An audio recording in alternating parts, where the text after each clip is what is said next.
Hi loves, welcome back to my channel. This is a curly hair routine. This is actually an old routine that I used to do when I was a news anchor in the Bahamas, but some of the things are still the same, some of the things are a little different, so if you want to see how I achieved this look, keep watching.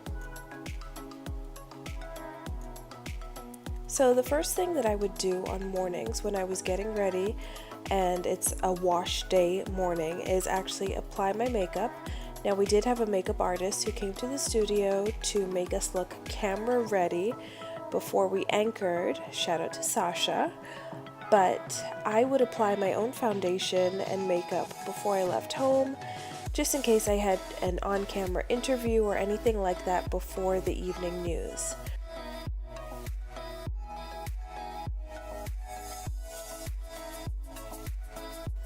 I also have oily skin, so I would set my makeup with a little bit of powder. I believe at this time I was using MAC Studio Fix, which was actually a staple for me since my college days.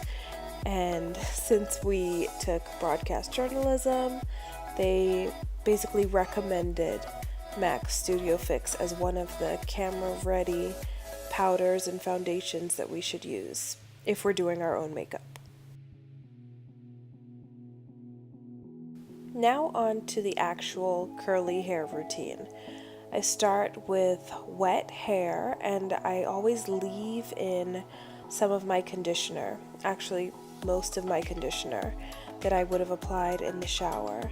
I just find that it provides a lot more slip, helps to detangle my hair, because I do detangle my hair every wash day, both in the shower with a wide tooth comb, and then once I get out of the shower and I'm ready for styling, with a small to medium sized tooth comb, because I find that it just helps to give me better curl pattern and detangle any knots that I have, especially in the front where things can sometimes get a bit tangled towards the ends.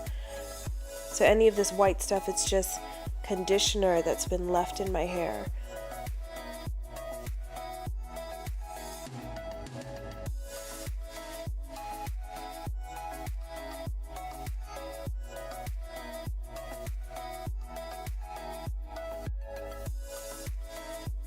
And once that's complete, I try to stick with the lock method, leave-in oil cream. In this case, my leave-in is actually a styler, and it's the Tresemme Mousse. And I just showed you how much I'm actually putting in my hair, and that's only for half of my hair, because when I do a wash and go, I expect it and I need it to last more than 2 days.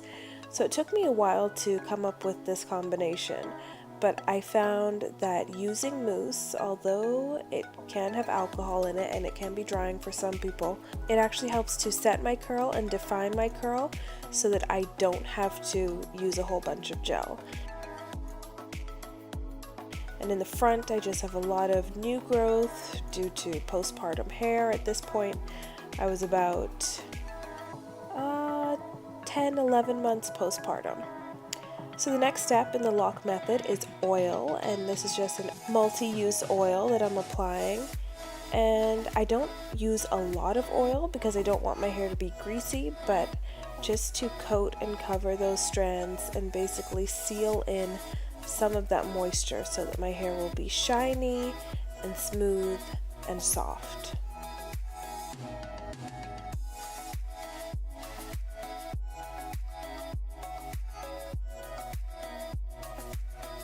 After oil comes cream, and this is the Garnier Whole Blends cream. I've used several types of this, and I use about a little bigger than a quarter-sized amount on each section of my hair, and I like to basically do my hair in 2 or 3 sections because one side is easier to work with than the other. Curly girls can probably relate. And then I have the front section, which of course is more visible, gets more camera time, so I take more time making that look a little prettier. and I just rake that through my hair to make sure that everything is fully coated. And in this video I'm using the Shine and Jam combination. A few months before I filmed this, I stopped using my Eco Styler gel because I was finding a lot of flaking around my scalp, and at first I thought it was due to postpartum hormone issues, but it wasn't just flaking, it was also irritation. So I did a little experiment and I stopped using my Eco Styler gel. I used to use the Argan Oil Eco Styler. Once I stopped using that, my scalp just bounced back and it became super healthy again. So I found the culprit.